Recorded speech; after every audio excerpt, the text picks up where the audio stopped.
problema mo. Oo, nakasalanan ko na. Bakit kailangan makapagalo sa ganito? Ano naman yung sinabi ko?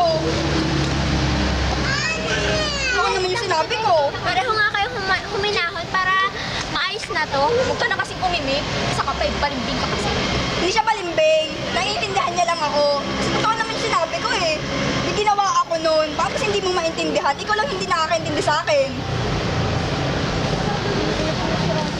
Intindihin mo ako. Kaibigan mo ako eh. Sa baka klase mo ako. Tapos hindi mo ako maiintindihan. Alam mo ba, Cindy, malapit yung graduation natin, tapos magkakagalit pa din tayo. Magkakaibigan tayo. Dapat nagkakaintindihan tayo. Hindi ka pakikinggan yan. Kasi hindi pa intindihin. Totoo naman yung sinasabi ko. Hindi naman ako nagbibiro. Hindi naman ako nagsisinungaling. Ba't ako magsisinungaling? Ano mapapala ako?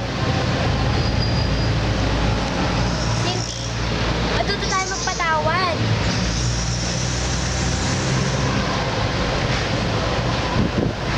Sorry. Sorry din. Kasalanan ko din naman. Alam ko may kasalanan ako. Pero sana intindihin nyo. Tao lang din naman ako. Hindi ko kasi maintindihan. Hanggang kailangan mo magsinungaling. Hindi naman ako nagsisinungaling. Nagsabi naman ako ng totoo. Pinaliwanag ko naman sa inyo.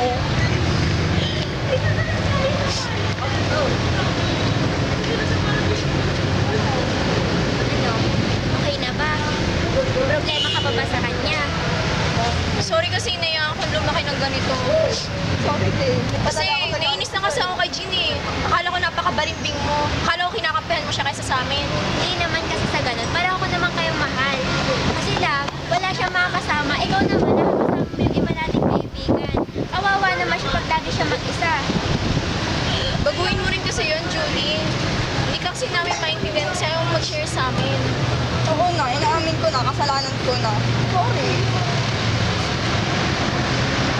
Yan ano, pareho na tayong okay na.